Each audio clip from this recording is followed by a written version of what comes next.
New on AM Extra this morning, the warm summer months are just around the corner. We're going to be feeling some heat even this week. And looking at the past few summers, we can expect some hot temperatures. It's that risk of severe heat that has created a partnership between multiple government agencies and groups in the Portland area to study indoor heat. The study looked at solutions and possible ways to help those most at risk during the heat. Joining us to talk more about the heat study is Portland's Chief Resilience Officer, Jana Papaefthimiou. And I hope I pronounced that correctly because it's a hard name to pronounce. Give me the pronunciation of your last name. Oh, sure. Jana Papaefthimiou. All right, that was You were close. pretty close. Good job, Kim. Yeah, okay. You got it. I knew you meant. Thank you. Thanks so much for joining us.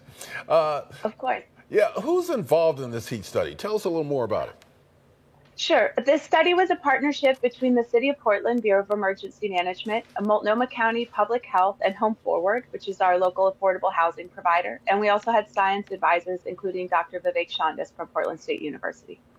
So we're looking here at indoor heat, which I think isn't something that until the last, couple of years has really been a focus for a lot of people. Just the impact of what we're seeing in spaces as these extreme temperatures hit the area. What exactly were you trying to measure and what did you find?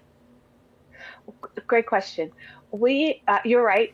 We, as emergency managers and people working in public health, we make decisions on keeping people safe based on the weather forecast. But we don't have a good understanding of the relationship between the outdoor temperature and the temperature inside the place where people live and spend most of their time. So the study last summer was to try and understand that relationship between outdoor heat and what heat people are really experiencing in the places where they live. What are some of the things you found? Well, we found out that the temperatures in most of the apartment buildings that we looked at got above 80 degrees for many days during the summer. That's considered, beyond comfort standards or room temperature standards. And so there's a high level of sort of underlying stress from ongoing heat over the summer, even when we're not having severe weather. Like those extreme heat days, there's still a lot of heat indoors. We also saw that apartments and these houses stay warm later in the evening than they do during the day. So when folks might be going outside to get some relief inside, it stays really hot and it can stay hot all through the night. So that's another way that it adds stress to people.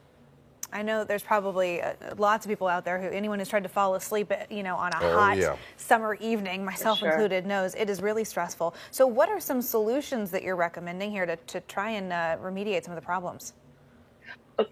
So we're needing solutions kind of at every time frame, right? Because in the long term, we would love to see more buildings be retrofitted so that they have, air conditioning or heat pumps that serve the whole building. But we know that that's going to take time, and heat's coming up later this week, and we'll probably, unfortunately, have another hot summer.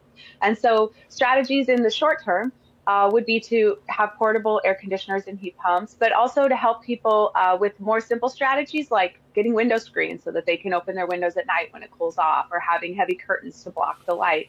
And we saw in our study that those kind of simple interventions can help keep an apartment much cooler. And people who did those were almost as cool as people who had an AC unit but didn't do anything else. So those short-term strategies are good.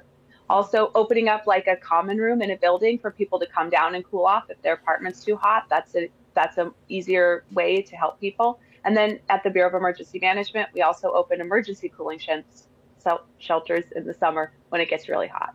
So those are the short-term strategies. Medium and long-term, we know that we need to make changes to our building code and retrofit buildings to stay cool in everybody's house. Now, where can people get more info about this to go over some of the things that we talked about right here? Oh, great. There's a website called publicalerts.org, and it's a website I send people to all this time. It has great information on how to stay safe in the heat and also strategies to help your neighbors, because the other important thing we saw is that people who face the greatest risk from heat are people who live alone, they're elders, and they're people who maybe have underlying health conditions. And so they need someone to be their support person and check on them. Yeah, if the last few summers have taught us anything, it's that this is a new reality that a lot of us are going to have to focus more on in the years ahead. Well, Jana, thank you so much for talking with us this morning. Appreciate your insight. Thank you. And of course, we will post this interview along with some of the resources that we discussed on the AM Extra section of KOIN.com. Go to our website, click on the AM Extra tab for more ways that you can stay heat aware.